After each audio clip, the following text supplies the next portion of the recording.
సర్వోన్నతుడైన సర్వాధికారి ఈ రాత్రి కలుస్తామని మన ప్రభుత్వ జీవన గురించి ధ్యానించడానికి ఇచ్చిన అవకాశాన్ని బట్టి సమయాన్ని బట్టి మీ వందనాలు స్తోత్రములు. నా నోటికి బోరగా మీరుండి శిలుసాన్ని దాచిపెట్టి నాయన మాకు అందించమని, నాయన మీరే మమ్మల్ని నడిపించి బలపరచమని మా ప్రభువు మా రక్షకుడైన యేసుక్రీస్తు పరిశుద్ధ నామంలో ప్రార్థించి వేడుకుంటున్నాను తండ్రి.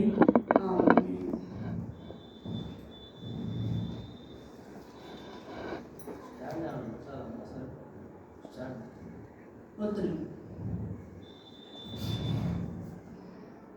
పరిశుద్ధ గ్రంథం నుండి 1 తిమోతి పత్రిక 1:15 చదువుతున్నాం. పాపులను రక్షించుటకు క్రీస్తు యేసు లోకమునకు వచ్చెను. వాక్యము నమ్మదగినదియు పూర్ణాంగీకారమునకు యోగ్యమైనదియు అయ్యున్నది. అట్టి వారిలో నేను ప్రధానుడని. ఈ మాట పౌలు గారు చెప్తున్నారన్నమాట. మళ్ళీ చదవండి ఒకసారి. పాపులను రక్షించుటకు క్రీస్తు యేసు లోకమునకు వచ్చిన వాక్యము నమ్మదగినదియు పూర్ణాంగీకారమునకు యోగ్యమైనదియు అయ్యున్నది. పాపులను రక్షించుటకు యేసుక్రీస్తు ఈ లోకమునకు వచ్చిన మాట నమ్మదగినది, పూర్ణాంగీకారమునకు యోగ్యమైనది ఉన్నది. మనమందరము పాపులమే. మనందరినీ రక్షించడానికే యేసు ప్రభు ఈ లోకమునకు వచ్చిండు. నశించిపోతున్న వారిని చూసి వెనక్కి రక్షించడానికి ఈ లోకమునకు వచ్చినాడు. లూకా 19:10 కూడా నశించిన దానిని వెనక్కి రక్షించటకు మనిషి కుమారుడు వచ్చాను. యేసు ప్రభు వారు మనం నశించిపోవటానికి ఎంత మాత్రం ఇష్టం లేక మరి దేవుడు నరావతారిగా ఈ లోకములో మరియ గర్భంలో జన్మించి మనం రక్షించడానికి ఆయన యవన రక్తాన్ని మన కొరకు చిందించినాడు. ఈ సంగతి మనకందరికీ తెలిస్తే ఉన్నది. ఎఫెసీ పత్రిక 1:7 కూడా చదువుకుందాము. దేవుని కృపా మహదైశ్వర్యమును బట్టి ఆ ప్రియుని యందు ఆయన రక్తము వలన మనకు విమోచనము అనగా మన అపరాధములకు క్షమాపణ మనకు కలిగి ఉన్నది. చాలు. దేవుని కృపా మహదైశ్వర్యమును బట్టి ఆ ప్రియుని యందు ఆయన రక్తం వలన మనకు విమోచనము అనగా మన అపరాధములకు క్షమాపణ కలిగి ఉన్నది. మంచివారు ఒక్కరు కూడా లేరు ఈ లోకములో, ప్రపంచంలో. అందరూ పాపం చేసి దేవుడు అనుగ్రహించే మహిమను పొందలేకపోతున్నారని వాక్యం ఉంది. కాబట్టి మన పాపము తీసివేయాలంటే ఎవరు రావాలి? పరిశుద్ధుడైన దేవుడు రావాలి. ఆయన కృపా మహదైశ్వర్యమును బట్టి ఆ ప్రియుని యందు ఆయన రక్తం వలన, ఆయన రక్తం అంటే ఆయన రక్తం చిందించి ప్రాణం పెడితేనే కదా మనకు పాప విమోచన. కాబట్టి ఆయన రక్తం వల్ల మనకు విమోచనము అనగా మన అపరాధం నుండి క్షమాపణ మనకు కలిగి ఉన్నది. ఇదివరకు హిందువులైతే ఏ పాపం చేసినా, తప్పు చేసినా జంతువులు బలిచ్చేవారు. కోళ్ళు, మేకలు, లేకుంటే పావురాలు ఏవో. కానీ వాటి బలిచ్చినందువల్ల పాపము పోదు. కాబట్టి పరిశుద్ధమైన రక్తం చిందించితేనే పాపం పోతుంది. ఆది నుండి ఆదాము మొదలుకొని అవ్వ నుండి ఇప్పుడు వరకు వచ్చిన తరాలన్నీ కూడా వాళ్ళు చేసిన ఆజ్ఞాతిక్రమే పాపమని, ఆ పాపం వల్ల మనకు వచ్చే జీతం మరణమని మనందరికీ సంప్రాప్తమైంది. కానీ ఈ పాపం నుండి మనల్ని ఎవరు విడిపిస్తారంటే ఆ ప్రేమ గల దేవుడే. ఆయనే నరావతారిగా మరియమ్మ గర్భంలో ఈ లోకంలో జన్మించి 33.5 సంవత్సరం జీవించి మనందరి కొరకు యవన ప్రాయంలోనే ఆయన పరిశుద్ధ రక్తాన్ని చిందించాడు. ఆ రక్తం చిందించడం వలన మనకు మన అపరాధములకు క్షమాపణ మనకు కలిగి ఉన్నది, విమోచనము కలిగి ఉన్నది. కాబట్టి యేసు ప్రభువును నిజమైన దేవుడు, రక్షకుడు, పరిశుద్ధ దేవుడని ఎవరు నమ్మి విశ్వసిస్తారో వారందరూ ఆయన పిల్లలకు ఆయన అధికారము అనుగ్రహించారు. యోహాను 1:12 మనము ప్రభువును నమ్ముకున్న మన దేవుడైంది. ఇప్పుడు మనము ఆయన పిల్లలమైన మనకు ఏమి కావాలన్నా ఆయన ఇస్తాడు. అంతేకాదు మన పాపము, మన పితరుల పాపము, మన తల్లిదండ్రుల పాపము, ఆ దోషము, ఆ శాపము నుండి మనల్ని విడిపించడానికి ఆయన పరిశుద్ధ రక్తం మన కొరకు కార్చినాడు. మరి మనం ఆయన పొందిన దెబ్బల చేత మనకు స్వస్థత కలిగి ఉన్నది. ఈ లోకంలో మనం జీవిస్తున్నామంటే ఊరికినే జీవించమండి.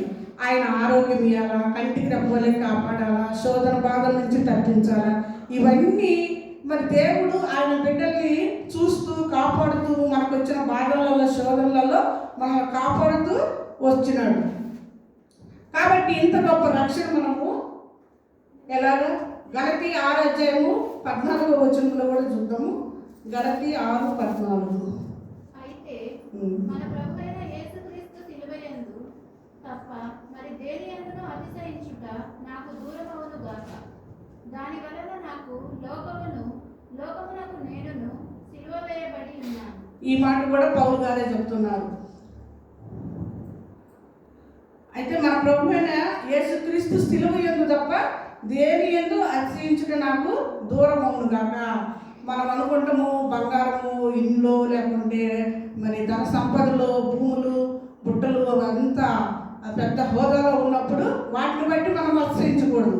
కొందరు రథములను బట్టి, గుర్రములను బట్టి అతిశయపడుతున్నారు. మనమైతే మన దేవుడైన యెహోవా నామమును బట్టి మనము అతిశయపడాలి. పౌలు భక్తుడు కూడా అనుకున్నాడు, ఆయన అతిశయం అంతా ఆ సిలువ యందు తప్ప మరి దేని యందును అతిశయించుట నాకు దూరం అవును గాక.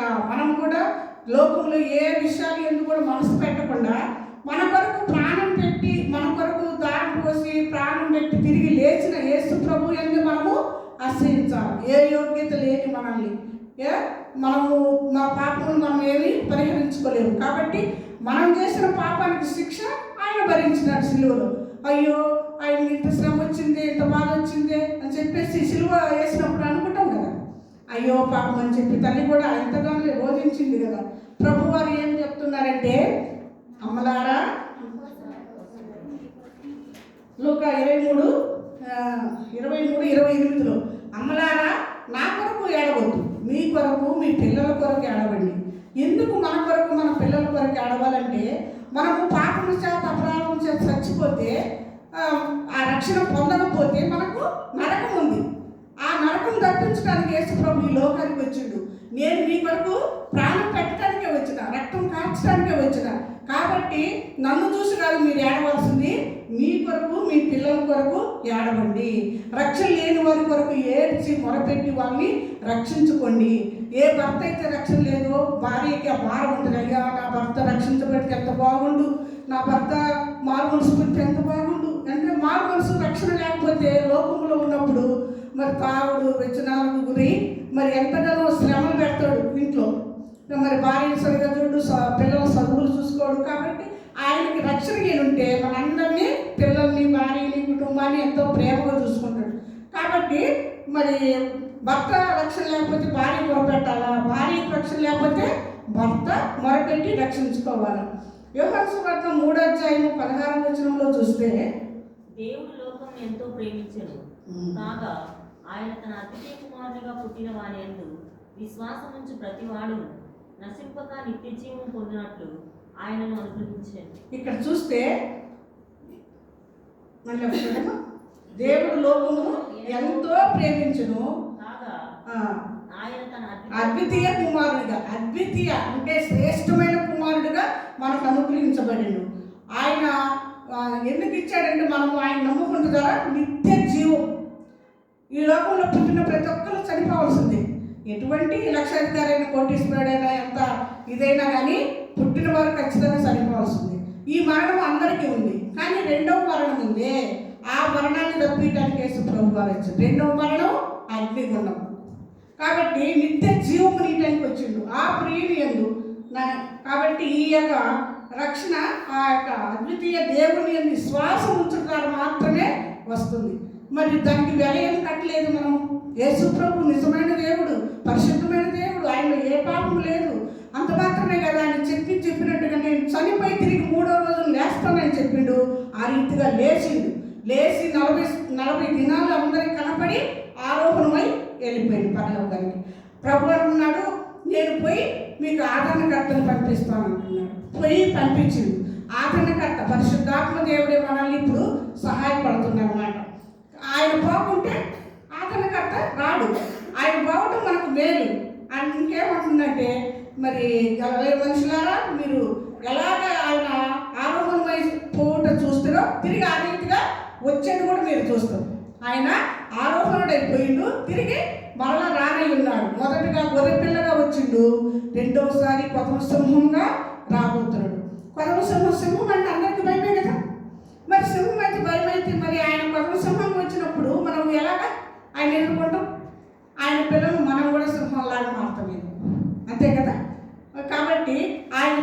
బాగానే ఉన్నాడు, ఆయన వచ్చినప్పుడు ఆయన బిడ్డల్ని ఆయన రాజ్యానికి తీసుకొని పోతాడు. మొదటి యోహాను పత్రిక 2:2 ఆయన మన పాపములకు శాంతికరమై ఉన్నాడు, ప్రాయశ్చిత్తమై ఉన్నాడు. మన పాపములకు మాత్రమే కాదు, సర్వలోకమునకు శాంతికరమై ఉన్నాడు.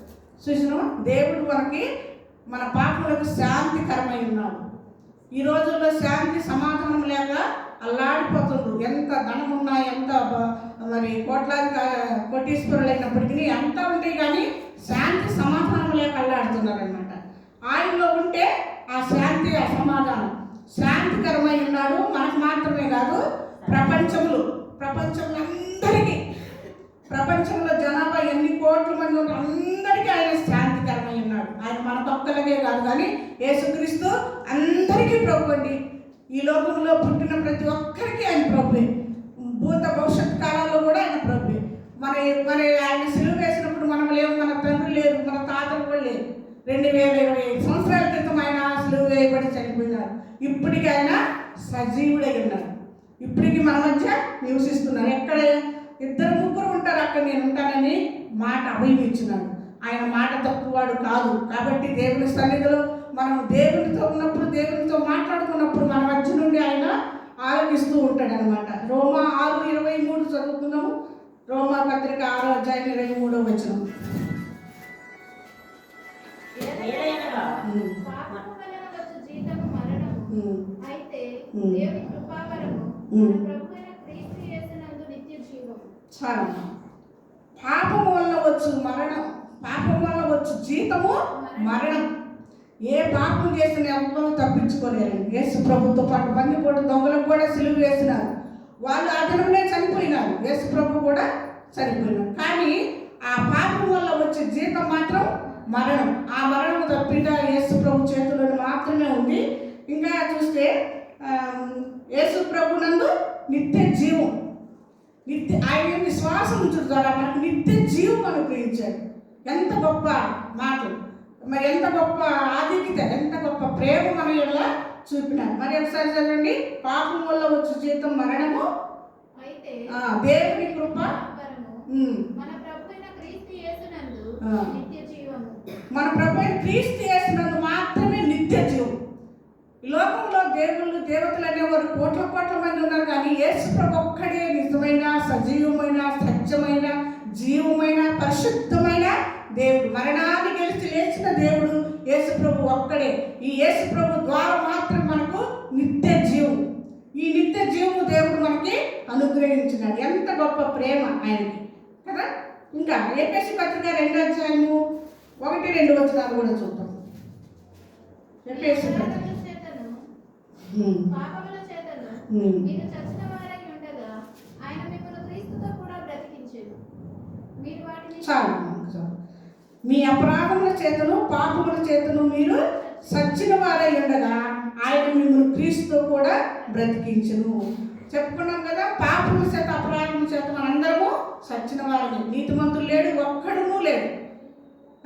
కాబట్టి అందరూ పాపం చేసి దేవుని అనుగ్రహించి మహిమను పొందలేకపోతున్నారు. ఇక్కడ చూస్తే అపరాధములు, మనం చేసే తప్పులు, పాపముల చేత మీరు సచ్చిన వారై ఉండగా ఆయన మిమ్మల్ని క్రీస్తుతో కూడా బ్రతికించను.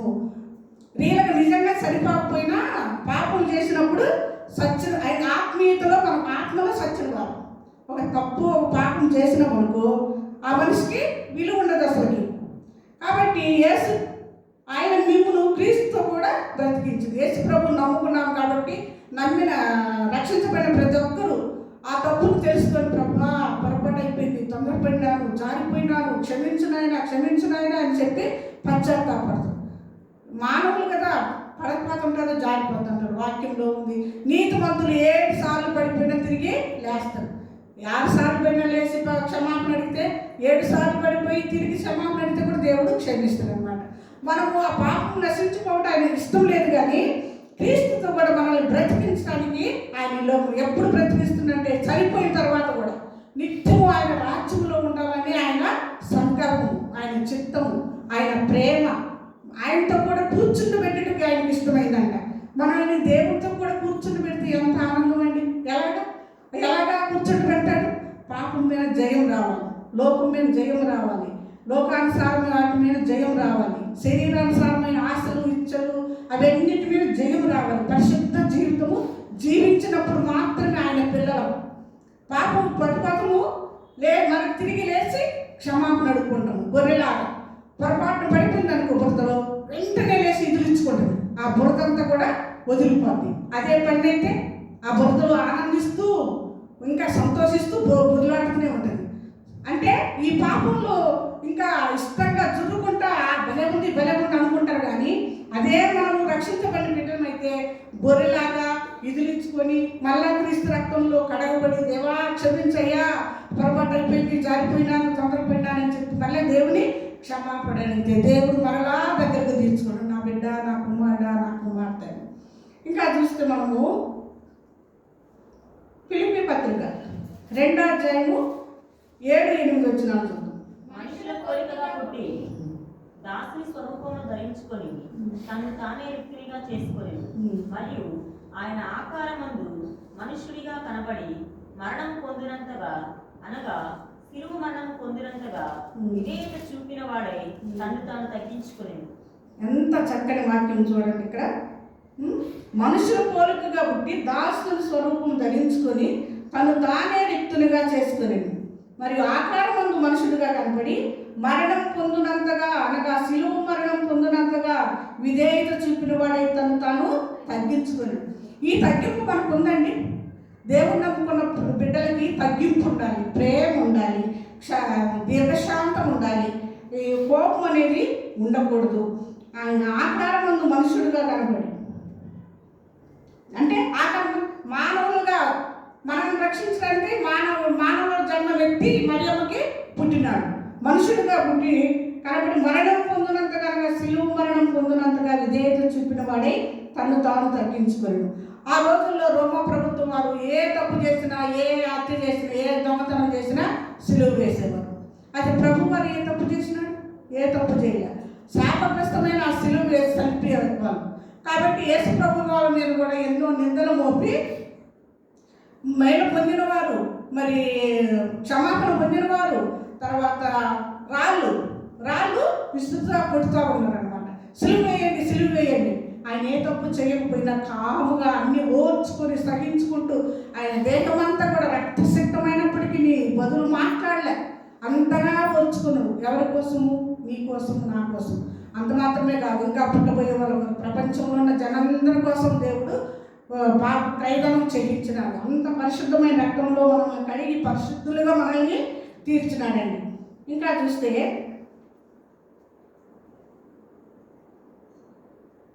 అపోస్తల కార్యము 16వ అధ్యాయము 30-31 చదువుకుందాం.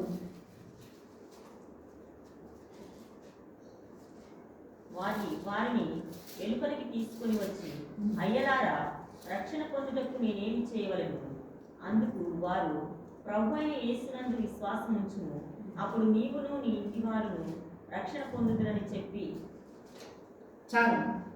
ఎవరు ఈ మాట చెప్తున్నారంటే, ఇప్పుడు ఏంటి చదివింది మనం? అపోస్తలు 16:30-31. పౌలు స్త్రీలు మరి పుతోన దెయ్యం వదిలిపెట్టిన తర్వాత నీకు బెత్తములతో కొట్టించి సరసాలు వేయించినారు, మనకు తెలుసు కదా. మరి ఏం తప్పు చేసినారని సరసాలు వేసినారు?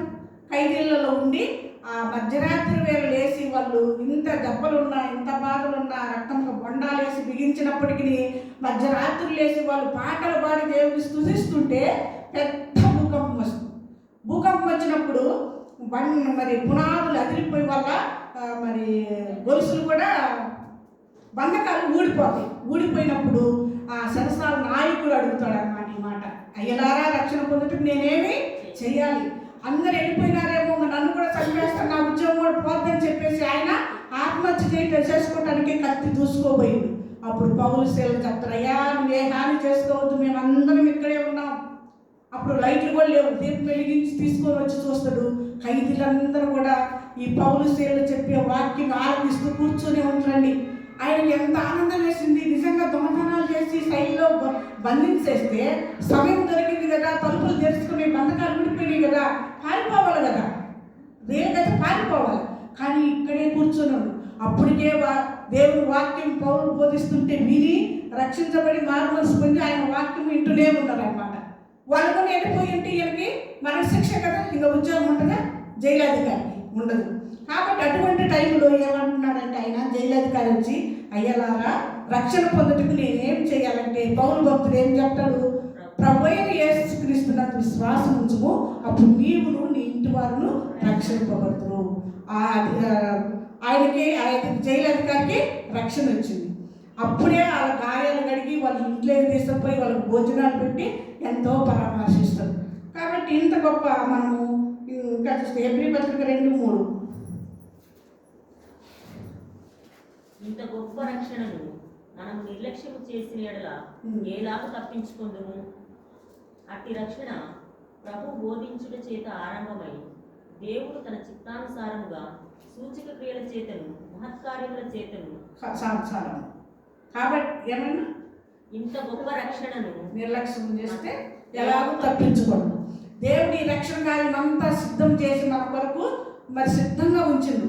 మనం చేయాల్సిన పని ఏంటంటే ఆయన వాక్యం ఆలకించడము, ఆయన దేవుడిగా అంగీకరించడము, ఆయన పిల్లలుగా విశ్వాసం ఉంచడం మాత్రమే. దానికి వెల కట్టలేము, మనం వెల ఎంతకైనా కట్టలేము. ఊరికినే ఉచితంగా వచ్చింది గొప్ప రక్షణ. అందుకనే నిర్లక్ష్యం చేయొద్దు. ఎవడైనాను నా మాటలు విని నన్ను పంపిన అనే విశ్వాసం ఉంచి నేను రక్షింపబడతారని దేవుని వాక్యం సెలవిస్తుంది. ఇంకా రోమపత్రిక 8వ అధ్యాయము 1 వచనం. కాబట్టి ఇప్పుడు క్రీస్తు యేసునందున్న వారికి ఏ శిక్ష విధి లేదు. క్రీస్తు యేసునందు జీవం ఇచ్చు ఆత్మ యొక్క నియమము పాప మరణముల నియమము నుండి నన్ను విడిపించెను. కాబట్టి మనం ఇప్పుడు నమ్ముకున్నాం కదా, యేసు ప్రభు నా దేవుడు, నా రక్షకుడు, నా కొరకు ప్రాణం పెట్టిండు, నా కొరకు తిరిగి లేచిండు, నేను చనిపోయిన తిరిగి లేస్తానన్న నమ్మకం విశ్వాసం మనకి ఉంటే ఇంకా ఏ శిక్ష విధి లేదన్నమాట. అంత మాత్రమే కాదు, క్రీస్తు యేసునందు జీవమునిచ్చు ఆత్మ యొక్క నియమము పాప మరణముల నియమము నుండి నన్ను విడిపించును. ఎలాగ మనల్ని కూడా విడిపించడానికి ఆయన శక్తిమంతుడు. పౌలు భక్తుడు ఆయన అంటున్నాడు, పూర్వము దూషకుడును హింసకుడును హానికరుడైన నన్ను ఆయన కనికరించి నన్ను రక్షించినాడంటే ఈ దినాల్లో పౌలు భక్తుడు ఆయన నమ్ముకున్న తర్వాత ఆయన దర్శించినప్పుడు మరి ఆయన కొరకు ఎన్ని సంఘాలు కట్టినాడు, ఎన్ని ఆత్మలు రక్షించినాడు, ప్రాణ శిరఛేదం చేయించబడినాడు. ఆయన అంటున్నాడు కొరింథీ పత్రిక 11:1 నేను క్రీస్తును పోలి నడుచుకున్నట్లు మీరు నన్ను పోలన్నా నడుచుకోండి అంటున్నాడు. మనం చెప్పగలం అట్లా? మనల్ని చూసి ఎవరైనా వీళ్ళు క్రీస్తు బిడ్డలు, వీళ్ళు క్రైస్తవులు అని చెప్పగలరా? ఎలా చెప్పగలరంటే మన క్రియలను బట్టి, మన తగ్గింపును బట్టి, మన ప్రేమను బట్టి, మన విధేయతను బట్టి, మన దయను కనికరాన్ని బట్టి, మనం చూపే జాలిని బట్టి, ప్రేమను బట్టి మీరు క్రైస్తవులా అని తెలుసుకుంటారా లేదా? తెలుసుకుంటాం. కాబట్టి మనం ఇంకా చూస్తే కొలస్సీ పత్రిక 1:13 ఆయన మనలను అంధకార సంబంధమైన అధికారంలో నుండి విడుదల చేసి తాను ప్రేమించిన తన కుమారుని యొక్క రాజ్య నివాసులుగా చేశాను. చాలా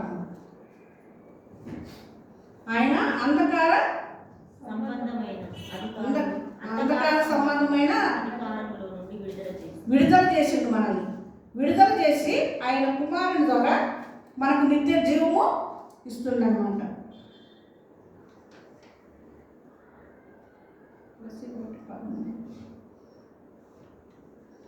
ఆయన మనను ఆ అంధకార సంబంధమైన అధికారంలో నుండి విడుదల చేసి తాను ప్రేమించిన తన కుమారుని యొక్క రాజ్య నివాసులుగా చేసెను. ఆయన కుమారుడు యేసుక్రీస్తు మన కొరకు రక్తం కార్చి ప్రాణం పెట్టినాడు. కాబట్టి ఆయన కుమారుని యొక్క రాజ్య నివాసులుగా చేసెను. ఈ మాట నమ్మదగింది. ఈ మాట మనం నమ్మాలి. వాక్యం విన్నప్పుడే మనకు విశ్వాసం రావాలి. దేవుని మాటను బట్టి విన్న ద్వారా విశ్వాసం కలుగుతుంది. కాబట్టి ఎక్కడెక్కడ ముసలమ్మ ముచ్చట్లు పెట్టుకో, వాళ్ళు ఇంట వీళ్ళింట ఎన్ని కూడా ఆ గుట్టు ఈ గుట్టు అన్నీ చెప్పుకొని ఇంకెవరో చెప్పొద్దని ఒకరికి చెప్పి ఒకరికి చెప్పి ఆమె చెప్పింది ఏం చెప్పింది అనుకోకుండా లోక మాటలు, దేవుని మాటలు వింటే మనకు విశ్వాసం కలుగుతుంది. నిజంగా మరి పూర్వం భక్తులు ఎన్ని గొప్ప కార్యాలు చేసినారు. ఆయన వాళ్ళ నోట్లో నుంచి అగ్నిలాగా వచ్చింది. ఎలిషాను మరి బోడివాడిని ఎక్కిరించినప్పుడు 12 మంది వాళ్ళు అయితే మరి నేనే దేవుని కుమారుని అయితే ఎలుగుబంట్లు చీల్చి రెండు ఎలుగుబంట్లు వచ్చి ఆ 12 మంది బాలు చీల్చేసింది. ఏలియా నేనే దైవజనుని అయితే ఆకాశం నుండి అగ్ని వచ్చి నిన్ను నీ 50 మంది దహించును కాకంటే అగ్ని దిగి వచ్చింది. అలాంటి భక్తి, అలాంటి ప్రార్థన, అలాంటి విశ్వాసం మనకుందా? అందుకని మనం నేర్చుకోవాలి. వింటున్నాము మరి ఇడిచిపెట్టేస్తే ఏమి లాభం? ఈ వాక్యాన్ని మనం నెమరు వేసుకోవాలండి. నెమరు వేసుకోవాలి, మన జీవితంలో అనుసరించాలి. మనం ఎలాగా మరి దేవుల్లో జీవిస్తున్నాం, మరి ఈ లోకంలో ఉండే ఈ శోధనలన్నీ తప్పించుకోవడానికి దేవుని సహాయం మనం కోరుకుంటున్నామా? ఈ సిలువ శక్తిలో ఎంత శక్తి ఉందంటే నశించే వారికి వెర్రితనముగా ఉంది, కానీ రక్షించబడుతున్న వారికి దేవుని శక్తి అయింది. మనందరికీ ఆ సిలువ శక్తి ద్వారా మనలందరినీ దేవుడు రక్షించుకున్నాడు. ఓ దినాల్లో ఒక్కొక్క ప్రోగ్రాం చూస్తే త్రాగుబోతులు, తిరుగుబోతులు ఏమి నాకు అల్లాడిపోయేవారు. ఒక మీటింగ్ విన్నప్పుడు వెంటనే ప్రార్థన చేసుకొని దేవుని సహాయం కోరి మళ్ళీ ఆశీర్వదించబడి దేవుని కొరకు దేవుడు నాకు ఇటు సహాయం చేసినాడు, దేవుడు నన్ను ఇటు రక్షించినాడని సాక్ష్యాలు చెప్తాం. మనం కూడా అలాగా సాక్ష్యాలు చెప్పాలంటే మనం దేవుళ్ళు ఎన్ని మరి సాక్ష్యాలు చెబుతున్నాము. మనకు దేవుడు మేలు చేయట్లేదా? చేస్తున్నాడు. చేసింది కాబట్టి మనం ఈ రోజు వరకు క్షేమముగా ఉన్నాం. కంటికి రెప్పవల్లి దేవుడు కాపాడుతుడు. ఆయన ప్రేమ ఎంత గొప్పది, విడువది, ఎడబాయినది, వాడబారిని, శాశ్వతమైనది, ఉన్నతమైనది, పరిశుద్ధమైనది. ఎన్నడూ విడువని ఎడబాయిన గొప్ప ప్రేమతో మనల్ని దేవుడు ప్రేమించినాడు. విననల్లని వారి వైపు దినమంతా నా చేతులు చాస్తున్నానని యెషయా గ్రంథంలో చెప్తున్నారు. మనం చెప్పినా వినకపోతే అయ్యో నా బిడ్డ ఈ రోజున నా దగ్గరికి వస్తున్నా అని చెప్పి దేవుడు ఎదురు చూస్తూ ఉన్నాడు. మరి ఈ దినం రక్షించబడిన వారు ఎంతమంది ఉండరు ప్రపంచంలో మనకైతే తెలియదు. కానీ మన ప్రార్థనలో బైబిల్ చేసే బిడ్డల గురించి, లేకుండా కొత్తగా రక్షించబడిన బిడ్డల గురించి, పాపంలో నశించిపోతున్న వారందరి గురించి ప్రార్థన చేసి ఆ ఆత్మను మనము సంపాదించుకోవాలి. దేవుడి చిన్న వాక్యం దీవించును గాక. ఆమేన్.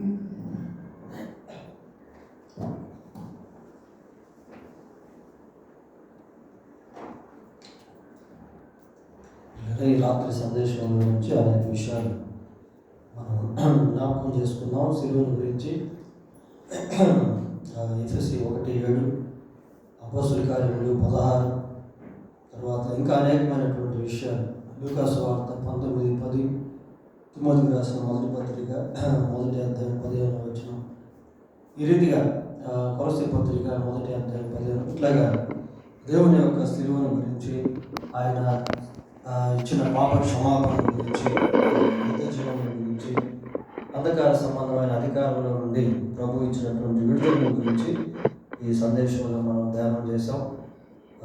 కనుక మారుమనసు పొందినప్పుడే మనం పాప క్షమాపణ పొందగలుగుతాం. మారుమనసు పొందినప్పుడే మనం దేవుని యొక్క రాజ్యానికి వారసులుగా మారగలుగుతాం. మారుమనసు పొందినప్పుడే మనం యేసుక్రీస్తు ప్రభు యొక్క దేవుని యొక్క బిడ్డలుగా మారే అవకాశం ఉందన్న విషయాలు ఈ సువార్తలో జ్ఞాపకం చేసుకున్నాం. ప్రార్థన చేసుకుందాం. పరిశుద్ధులైన మా దేవా, మీకు వందనాలు, స్తోత్రాలు చెల్లిస్తున్నాం. ఈ రాత్రి సందేశంలో నుండి అనేకమైనటువంటి వాక్యాలను జ్ఞాపకం చేసుకునేటువంటి కృప మీరు అనుగ్రహించినందుకై మీకు స్తోత్రాలు చెల్లిస్తూ ఉన్నాం. ఈ సిలువ ధ్యానాల దినాల్లో ఎన్నో శ్రేష్టమైనటువంటి ఆధ్యాత్మిక సత్యాలు మీరు మా ముందుకు తీసుకుని వస్తున్నందుకై మీకు స్తోత్రాలు. ఆయన ఇంకా మారుమనసు పొందిన వారు మారుమనసు పొందినట్లు, మారుమనసు పొందినటువంటి వారు మీ కొరకు శక్తివంతంగా జీవించినట్లు, మిమ్మల్ని పోలి జీవించినట్లు వారు మీరు మాకు దయతో సహాయం చేయమని మా ప్రభు యేసుక్రీస్తు పరిశుద్ధమైన నామంలో ప్రార్థన చేస్తున్నాము తండ్రి. ఆమేన్. మన తండ్రి అయిన దేవుని ప్రేమ, మన ప్రభు అయిన యేసుక్రీస్తు యొక్క కృప, పరిశుద్ధాత్మ దేవుని యొక్క సన్నిధి సహవాసము మనకు, కుటుంబాలకు, సంఘంలో ఉన్న ప్రతి కుటుంబానికి, ప్రపంచంలో సిలువ ధ్యానాలు కలిగి ఉన్న ప్రతి ఒక్కరికి తోడై ఉండి కాపాడని యొక్క ఆమేన్.